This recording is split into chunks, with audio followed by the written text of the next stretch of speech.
जय हिंद दोस्तों। स्वागत करते हैं आप सभी का एक बार फिर से आपके अपने भाई के यूट्यूब चैनल ISMI टारगेट पे। तो दोस्तों, जैसा कि आप लोगों को मालूम है कि इस पे जो है रेगुलर मतलब पर डे कह सकते हैं कि आंसर राइटिंग प्रैक्टिस जो कर रहे हैं उनका वीडियो आप लोगों के बीच रख रहे हैं, ठीक है ना।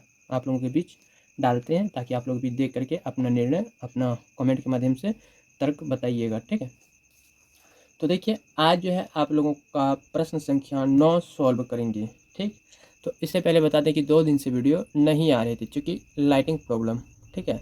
यहाँ पे बिजली कट हो जाते थे, जो कि कम्युनिटी पोस्ट कर दिए थे, हालांकि कल के टाइम में ही कम्युनिटी पोस्ट कर दिए थे। जैसे कि यहाँ पे 2 दिन से लगातार जो है बारिश की संभावना थी। अभी भी हालांकि ऐसा ही आसार है, मतलब सिचुएशन लग रहे हैं कि बारिश हो भी सकते हैं, नहीं भी हो सकते हैं, लेकिन अभी लाइट है, इसलिए हम सोचे क्यों ना आप लोगों के बीच वीडियो बना लिया जाए, ठीक है। तो चलिए प्रश्न को सॉल्व करते हैं फटाक से, नहीं तो कोई ठीक नहीं है लाइट कब चल जाए, इसका कोई गारंटी नहीं है। तो चलिए प्रश्न देखते हैं क्या कह रहे हैं। पहले प्रश्न को देखेंगे, समझेंगे, आंसर राइटिंग प्रारंभ करेंगे। तो देखिए प्रश्न को एक बार आप लोग समझ लीजिए। तो चलिए प्रश्न पढ़ के सुना देते हैं। हर दिन के भांति आज भी आप लोगों को बता दें, सब्जेक्टिव आंसर जो है, जैसे ये सब्जेक्टिव जीएस पेपर 3 है, जीएस पेपर 3 का प्रश्न संख्या 9 को अभी हम सॉल्व करेंगे, इनका आंसर तैयार करेंगे। तो आप लोगों को बता दें कि इनका आंसर जो है, हम जो अभी आंसर देंगे ये हमारे अनुकूल है, ठीक ना। हमारे अनुकूल यानी कि हम अपने दिमाग से इनका आंसर लिखेंगे, अपने माइंड से, ठीक है। ऑब्जेक्टिव थोड़ी है जो कि हम बी को टी किए तो साधारण सी बात है कि आपका भी बी ही सही होंगे। ऑब्जेक्टिव में ऐसा होता है ना, लेकिन यह सब्जेक्टिव टाइप का है, तो मेरा माइंड कुछ अलग होंगे, हो सकता है आपका कुछ अलग होंगे। तो हम अपना जो आंसर राइटिंग आंसर देंगे, इनका इस प्रश्न का जो आंसर देंगे, आप लोग जब अंत तक देख लीजिएगा कंप्लीट, तो अंत में अपना आंसर भी प्लीज़ आप लोगों से हाथ जोड़ के रिक्वेस्ट करेंगे यही कि आप लोग भी अपना आंसर कमेंट के माध्यम से थोड़ा मैसेज कर दीजिएगा, ताकि वो आंसर को हम पढ़ के जो है कुछ थोड़ा मेन टॉपिक जो होंगे ऐड कर लेंगे अपने नोट्स में भी। बाकी आप लोग भी मेरा नोट्स देख लीजिए, ठीक है। तो चलिए ऐसे साझा करके अपना लोग स्टडी करना प्रारंभ करते हैं। तो देखिए प्रश्न क्या कह रहे हैं, प्रश्न संख्या 9। प्रश्न संख्या 9 कह रहे हैं कि समझाएं कि नार्को आतंकवाद संपूर्ण देश में किस प्रकार एक गंभीर खतरे के रूप में उभर कर आया है। नार्को आतंकवाद से निपटने के लिए समुचित उपायों पर सुझाव दीजिए। तो यहाँ पे देखिए गाइस, नार्को आतंकवाद के बारे में पूछ रहे हैं, तो हम नार्को आतंकवाद के बारे में बताएंगे, जिसमें कि बोल रहे हैं ये किस तरह से संपूर्ण देश, ठीक ना, संपूर्ण देश, और उसके बाद हम पूरा बताते हुए भारत की ओर चलेंगे, ठीक ना। तो किस तरह से इन्होंने जो है भारत में नार्को आतंकवाद का उभरता खतरा बढ़ रहा है, जैसे सीमावर्ती क्षेत्रों पर भी हो गया प्रभाव, उसके बाद आर्थिक और सामाजिक प्रभाव पे भी ये सब देखने को मिल जाते हैं, जैसे सुरक्षा। इसमें हम बात करेंगे कि इनसे निपटने के लिए, मान लीजिए नार्को आतंकवाद जो, इनसे निपटने के लिए हमको क्या क्या करना चाहिए, जैसे 1-2 पॉइंट बताते हैं जो भी माइंड में याद है, हालांकि लिखेंगे तो ये सब याद आ जाएंगे। जैसे हम लिखेंगे सुरक्षा के बारे में, सुरक्षा एजेंसियों के बीच यदि हम समन्वय करते हैं, उसके बाद यदि हम कानूनी ढांचे को भी मजबूत कर देते हैं, ठीक ना, तो इस तरह से हम जो है इस पर नियंत्रण पा सकते हैं, ठीक है, नियंत्रण पा सकते हैं। उसी प्रकार से हम यदि हम अंतर्राष्ट्रीय अंतर्राष्ट्रीय सहयोग लें तो भी हम इनसे छुटकारा प्राप्त कर सकते हैं, ठीक है। और इन नार्को आतंकवाद को जो है पूरा समाज सबको इनके बारे में बताना, यानी कि कह सकते हैं जन जागरूकता अभियान भी चलाना इसके लिए ज़्यादा जरूरी होंगे, जो कि नार्को आतंकवाद में बचने में महत्वपूर्ण भूमिका निभाएंगे, ठीक है। तो चलिए क्या क्या आंसर हम लिखते हैं वो अपना लिखते हैं। तो आंसर राइटिंग जैसे प्रारंभ करेंगे ये म्यूट हो जाएंगे, तो चलिए प्रारंभ करते हैं। तो देखिए शुरू करते हैं प्रश्न, ठीक है।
गाइस यहाँ तक आंसर को छोड़ दिए, ठीक ना।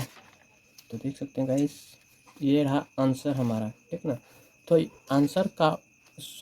आंसर को जो है अब एक बार एक्सप्लेन करते हैं। एक्सप्लेन करने से पहले कहा जाता है ना, जब आंसर पूरा हो जाए तभी कुछ बात करनी चाहिए। क्यों?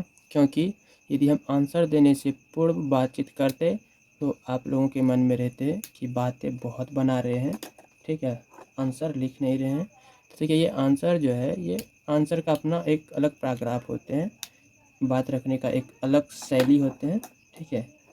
तो अपने शैली के द्वारा जो है बात रखे जाते हैं, और आपका बात रखने का जो शैली है यही सामने वाले को प्रभावित करते हैं कि आपका आंसर कहाँ तक उचित है, ठीक है। तो हम इसमें सीधा से सिंपल भाषा में समझें तो नार्को आतंकवाद जो है, ये जैसे गांव घर में होते हैं ना, एक गांव का उदाहरण से समझते हैं कि जैसे गांव घर में युवाएं लोग, यदि उनको घर की जिम्मेदारी आ जाते हैं और उनको यदि जॉब नहीं है तो वो घर का जिम्मेदारी निर्वहन करने के लिए कोई ना कोई रास्ता तो अपनाएंगे, जिसके माध्यम से उनका आर्थिक स्थिति सुदृढ़ हो, यानी कि आर्थिक स्थिति जो है सुचारू रूप से चल सके। तो उनके लिए जो कोई ना कोई रास्ता तो अपनाएंगे। उस वक्त जो उनका सहयोग करते हैं वो उन्हीं को अपना मतलब आर्थिक स्रोत मान करके उनको अपना के कार्य प्रारंभ कर देते हैं। तो ये ज़्यादातर युवाओं को इस तरह से देखा जाता है कि गांव समय जो है युवाएं नशे का लत लग जाते हैं। तो शिक्षा के तरह जानते ही हैं, बहुत सारी समस्याएं जो कि बचपन से उनको इस तरह का शिक्षा नहीं मिलते हैं, जिस वजह से वो दूसरा रास्ता अपना लेते हैं, ठीक है। तो इस तरह से जैसे उनको नशा का लत लग जाते हैं, तो एक बार लत लग जाने के बाद वो आगे चल के बहुत ही घातक सिद्ध हो जाते हैं, ठीक है। तो अलग अलग नशों का प्रारंभ सेवन करने लगते हैं, और जैसे इनको लत लगते हैं तो ये हंगामा, तनाव, क्रोध में रहेंगे, बहुत सारी ऐसी समस्याओं को उत्पन्न करना प्रारंभ कर देंगे, और इसके माध्यम से दूसरा लड़का भी नशा करना प्रारंभ कर दिए। और जो व्यक्ति नशा करने लगे तो वो घर में भी मतलब खुशी से, हालांकि जब वो नशा में नहीं रहते तो उस टाइम खुश रहते हैं, जैसे नशा कर लिए तो उसके बाद जो है अशांति माहौल बना कर रखते हैं अपने घर में। तो चलिए, इसमें आंसर जो दिए हैं वो आपको एक बार पढ़ के सुनाते हैं। देखिए, आंसर में हम लिखे हैं कि नार्को आतंकवाद मादक पदार्थों की तस्करी और आतंकवादी गतिविधियों के बीच के संबंध को दर्शाता है। तो देखिए, यहाँ एक शब्दों में कहा है हमने कि नार्को आतंकवाद, मादक मतलब नशीली पदार्थ, ठीक ना, नशीली पदार्थ की तस्करी आतंकवादी गतिविधियों के बीच के संबंध को जो है दर्शाता है, जिसमें आतंकवादी संगठन अवैध नशीली दवाओं के व्यापार से अपनी गतिविधियों के लिए वित्त पोषण प्राप्त करते हैं, ठीक है। नशीली पदार्थ को ही बेच करके आर्थिक अर्थव्यवस्था को चलाने के लिए जो है पैसे प्राप्त करते हैं, वित्त पोषण प्राप्त करते हैं, ठीक है। जिसमें कि हम दो टॉपिक रखे हैं, पहला भारत में नार्को आतंकवाद का उभरता खतरा, और दूसरा रखे हैं कि नार्को आतंकवाद से निपटने के लिए सुझाव, ठीक ना। इसमें सुझाव दिए, उसके बाद प्रथम पहला हम भारत में क्या क्या स्थिति ये लिखें। जैसे उभरता खतरा में दो लिखे हैं, पहला लिखे हैं सीमावर्ती क्षेत्रों में प्रभाव, जैसे कि कभी कभी न्यूज़ वगैरह जब पढ़ते होंगे तो उसमें कश्मीर का आ गए, जम्मू कश्मीर, पंजाब, यानी कि सीमा से सटा हुआ जो भी है, इनका न्यूज़ ज़्यादातर सुनने को मिल जाते हैं, ठीक है। तो सीमावर्ती क्षेत्रों में प्रभाव, जैसे पंजाब हो गया, जम्मू कश्मीर हो गया, और पूर्वी उत्तर राज्य में मादक पदार्थों की तस्करी और आतंकवादी गतिविधियों के बीच गहरा संबंध देखा गया है। उदाहरण के लिए, यदि जम्मू कश्मीर में लश्कर ए तैयबा यानी कि LET जैसे समूह जो है ड्रग तस्करी के माध्यम से वित्त पोषण प्राप्त करते हैं।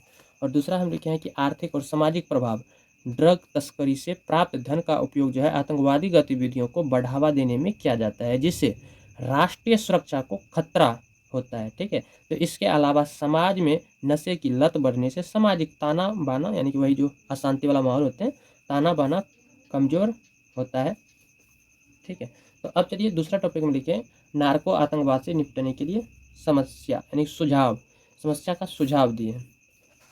पहला सुझाव दिए हैं कि सुरक्षा एजेंसियों के बीच जो है समन्वय हो, सुरक्षा एजेंसी जो है उनके बीच एक वार्तालाप मतलब मेल माप हो, ठीक ना, मेल हो।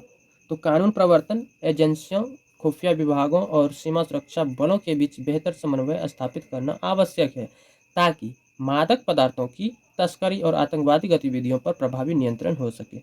और दूसरा लिखे हैं कानूनी ढांचे को मजबूत करना। तो narcotics, drugs and psychotropic substance act 1985 जैसे कानूनों को प्रभावी ढंग से लागू करना और आवश्यकता अनुसार उनमें संशोधन करना चाहिए, ताकि दोषियों को कठोर दंड दिया जा सके, ठीक है। उसके बाद हम लिखे हैं तीसरा, समाधान दिए हैं, जिसमें कि अंतर्राष्ट्रीय सहयोग के बारे में। अंतर्राष्ट्रीय सहयोग जिसमें कि मादक पदार्थों की तस्करी एक अंतर्राष्ट्रीय समस्या है, इसलिए पड़ोस जो रहते हैं ना, तो पड़ोसी देशों और अंतर्राष्ट्रीय संगठनों के साथ जो है सहयोग बढ़ाकर तस्करी नेटवर्क को जो है ध्वस्त किया जा सकता है। उसका चौथा समस्या का समाधान लिखे हैं कि जन जागरूकता अभियान चला के भी हम इनको ध्वस्त कर सकते हैं, यानी कि समाज में जो है नशे के दुष्प्रभावों के बारे में जागरूकता फैलाने के लिए शिक्षा और मीडिया का उपयोग करना चाहिए, जिससे युवाओं को नशे की लत से बचाया जा सके। ठीक है। उसके बाद पाँचवा लिखे हैं समस्या का समाधान, जिसमें कि आर्थिक विकास और रोजगार में। तो देखिए, सीमावर्ती और प्रभावित क्षेत्रों में आर्थिक विकास को प्रोत्साहित करके वैकल्पिक रोजगार के अवसर प्रदान करना चाहिए, जिससे लोग अवैध गतिविधियों में शामिल होने से बचे। ठीक है। तो ये महत्वपूर्ण बातें हैं, जिसमें कि हम निष्कर्ष में बहुत कम बातें रखें और रखना था निष्कर्ष में, ठीक है ना, और रखते, लेकिन यहीं हम कम करके जो है बातें को खत्म कर दी। देखिए हम कम में क्या लिखे हैं कि नार्को आतंकवाद भारत की राष्ट्रीय सुरक्षा और सामाजिक संरचना के लिए गंभीर खतरा है। इसे नियंत्रित करने के लिए बहुआयामी रणनीति अपनाने की आवश्यकता है। ठीक है ना। इसमें आगे हम और भी जोड़ देते हैं, जिसमें कि हम जोड़ देते हैं जैसे रणनीति अपनाने की आवश्यकता है। आवश्यकता क्यों है? आवश्यकता इसलिए है कि जिसमें कानूनी, सामाजिक, आर्थिक और अंतर्राष्ट्रीय स्तर पर जो है ये समन्वित प्रयास शामिल हो। ठीक है। ये सब बातें इसमें अभी और ऐड करते, लेकिन जगह कम के कारण छोड़ दिए। आगे जगह है, लेकिन प्रश्न दूसरा रखेंगे, हालांकि मेरे ख्याल से 150 शब्द पूछ चुके होंगे, इसलिए हम यहाँ स्टॉप कर दिए। ठीक है। तो अब आप लोग कमेंट करके बताइएगा ये आंसर कैसा है। तो चलिए अब मिलते हैं फिर अगले वीडियो के साथ। तो आप लोगों को बता दें गाइस, आप लोगों के प्यार और आशीर्वाद की वजह से जो है हमारे इस चैनल IAS मैथ टारगेट पे लगभग 54 सब्सक्राइबर हो गए, यानी कि 54 सब्सक्राइबर हो चुके हैं। तो यूट्यूब हमको लाइव करने का ऑप्शन दे दिए है। अब से प्रयास रहेंगे कि ये वाला जो बुक है, जिसमें कि हम चैप्टर 6 यहाँ तक पढ़ लिए हैं, चैप्टर 6 तक आधा, चैप्टर 6 का आधा हम रीडिंग दे दिए हैं, बाकी आधा बचे हुए 6 का। तो सोचते हैं वो लाइव में ही रीडिंग दिया करेंगे, क्या कि जब लाइव ओपन कर ही दिए हैं आप लोग सपोर्ट करके, तो अब क्यों ना लाइव में ही कर दिया जाए इनका रीडिंग। ठीक है। तो अभी हम सिर्फ इनको रीड कर रहे हैं, यानी सिर्फ पढ़ रहे हैं। ठीक ना। बाद में जब इनको जैसे इनका रीड कंप्लीट हो जाएंगे, तो चैप्टर वाइज हम नोट्स जो तैयार करेंगे इनका। हालांकि ये कहानी की तरफ बुक ली है, कहानी पढ़ने के लिए, जैसे APJ अब्दुल कलाम सर का जो एक बुक निकले हैं उनको भी पढ़ा जाता है कहानी के माध्यम से। उसी प्रकार हम हमारा संविधान एक परिचय, जो कि सुभाष कश्यप राइटर मतलब लेखक हैं, तो उनका ये बुक हम पढ़ रहे हैं, अभी सिर्फ पढ़ रहे हैं। ठीक ना। उसके बाद हम आप लोगों को बताएंगे कि हम चैप्टर वाइज क्या क्या समझे। टोटल 14 चैप्टर हैं। चलिए इनको आगे वाले क्लास में डिस्कशन करते हैं, क्योंकि वीडियो ज़्यादा लंबा भी देखना अच्छा नहीं रहते हैं और टाइम पास ज़्यादा हो जाते हैं। सिर्फ काम की बात होनी चाहिए। चलिए मिलते हैं अगले वीडियो में। Bye bye, love you, all of you, bye, good night.